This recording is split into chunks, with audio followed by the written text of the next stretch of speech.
$20 million wire fraud. CEO and VP fabricated bank statements to fool PE firm. If you're a CEO or senior executive raising capital from private equity firms, fabricated bank statements can trigger federal wire fraud conspiracy charges. The U.S. Department of Justice secured a guilty plea and a federal indictment for wire fraud conspiracy, not civil securities fraud, but federal criminal prosecution. What finance professionals are missing is that the line between aggressive fundraising and federal prison just became explicit. Mozaic Payment System's CEO and senior vice president learned this when a $20 million private equity pitch triggered criminal charges in December 2025. Here's how fabricated bank statements bypassed institutional due diligence and why one executive pleaded guilty while the other awaits trial. Private equity firms conducting multi-million-dollar investments believe their due diligence processes, reviewing financial statements, interviewing management teams, analyzing market position, can detect fabricated documents before capital deployment. In this case, that belief failed. Mozaic Payment System, Inc., a Nashville-based technology company, claimed to have developed a music royalty payment processing application for performers, recording labels, and distributors. In spring 2023, CEO Marcus Cobb, age 48, and Senior Vice President Rachel Knepp, age 39, approached a Boston-based private equity firm seeking equity funding. Their pitch was simple. Mozaic was a growing, profitable business ready to scale. That representation was false. Mosaic's application did not work and generated no revenue. Despite the non-functional product, Cobb and Knepp secured $20 million in equity funding by September 2023. The mechanism was fabricated bank and financial statements that passed the PE firm's due diligence review. On November 19, 2025, Rachel Knepp pleaded guilty to wire fraud conspiracy in federal court in Boston. The following day, a federal grand jury indicted Marcus Cobb on wire fraud conspiracy charges. He was arrested on December 8, 2025, in Chicago. On December 12, 2025, the Department of Justice publicly announced the charges. The question isn't whether Mosaic's product was fake. The DOJ confirmed it never worked. The question is how fabricated financial documents defeated the due diligence process designed to prevent exactly this kind of fraud. In spring 2023, Cobb and Knepp engaged the Boston private equity firm to fund Mozaic. They represented the business as growing and profitable despite having a non-functional application generating zero revenue. During the due diligence process, they submitted fabricated bank and financial statements showing false revenue and cash balances. Those fabricated documents created the illusion of financial health. Revenue trending upward, cash reserves increasing, business momentum building. Based on those false representations, the private equity firm invested $20 million in equity funding in September 2023. The DOJ press release does not state whether the firm attempted to verify bank statements directly with financial institutions or relied solely on document review. Mozaic claimed to process music royalty payments for performers, recording labels, and distributors, a real market need with legitimate use cases, making the pitch credible on its surface. But from inception, Mosaic's application did not work and generated no revenue. This was not a business that failed after funding. It was a non-functional product presented as operational and profitable from day one. After securing the $20 million, the false reporting continued. Fabricated financial updates were provided while investor capital was being burned. Quarterly or periodic reports showed growth that never occurred. From September 2023 to February 2025, 18 months passed between funding and fraud discovery. During that period, Mozaic burned through investor capital, while continuing to provide false financial updates. In February 2025, the investor discovered the alleged fraud, and Mosaic collapsed. The DOJ press release does not explain how the fraud was discovered or what triggered the investigation. This fraud wasn't deep fakes or AI voice cloning. It was PDFs, fabricated bank statements. So why did institutional due diligence fail? The corporate fraud mechanism relied on creating entirely fabricated financial statements rather than altering legitimate documents. The DOJ press release does not state what verification steps the private equity firm used beyond reviewing the provided documents.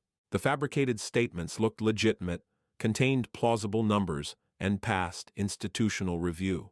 Professionals often assume that bank statements submitted during due diligence are reliable if they appear professionally formatted and internally consistent.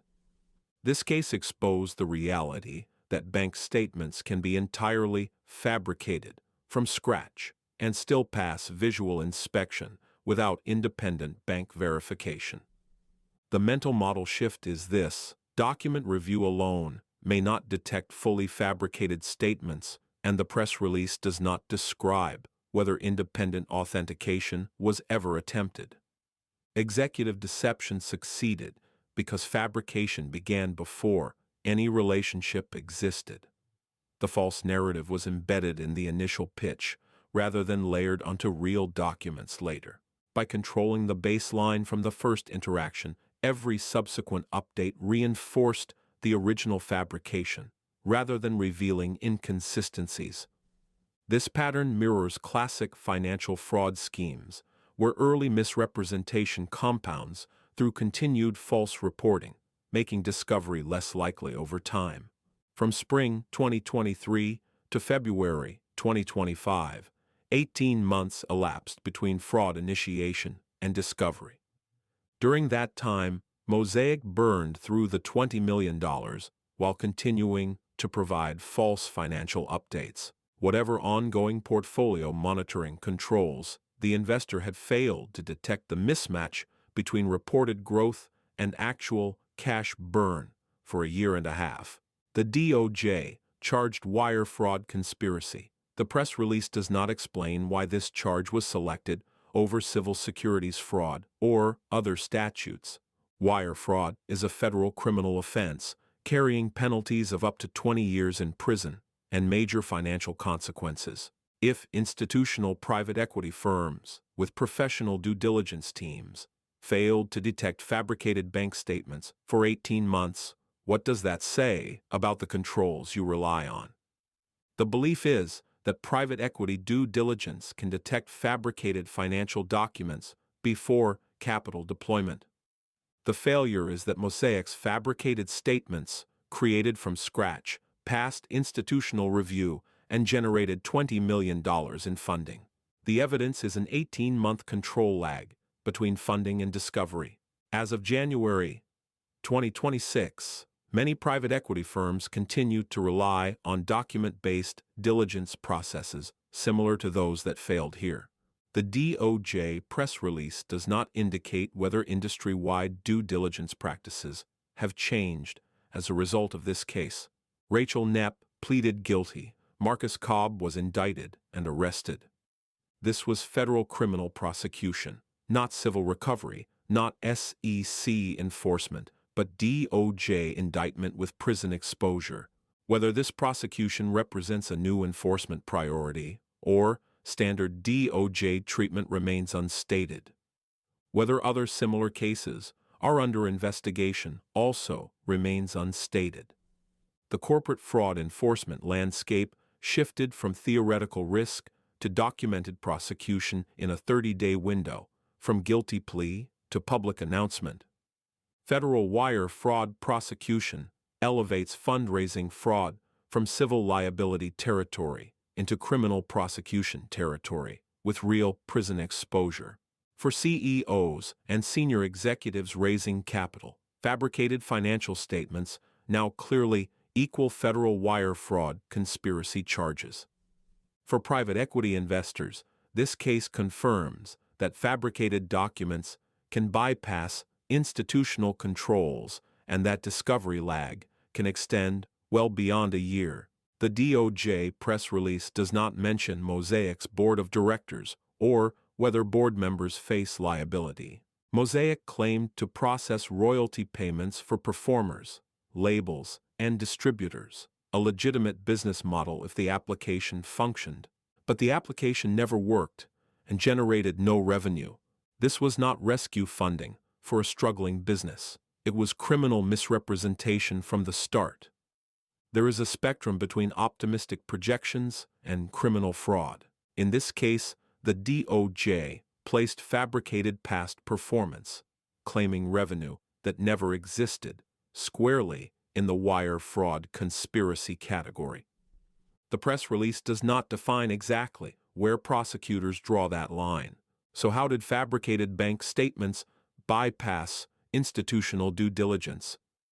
The DOJ confirms they were entirely fake, but does not describe what verification methods were used, or why they failed. And why wire fraud conspiracy? The DOJ charged it, but does not explain the prosecutorial reasoning. A recurring pattern in cases like this is that fabrication begins at first contact, allowing fraudsters to control the narrative before verification begins. Document review without third-party confirmation creates vulnerability to fabricated, not just altered, financial statements. Wire fraud conspiracy carries penalties of up to 20 years in prison and major financial consequences. Marcus Cobb awaits trial and is presumed innocent until proven guilty. I investigate corporate fraud so you don't have to. Follow Scam Beast if you work in finance, tech, or leadership. Full sources and documentation are in the description. The DOJ charged this as federal wire fraud conspiracy. Fabricated bank statements and private equity fundraising now carry corporate fraud prosecution risk. That precedent defines your criminal exposure the next time you raise capital.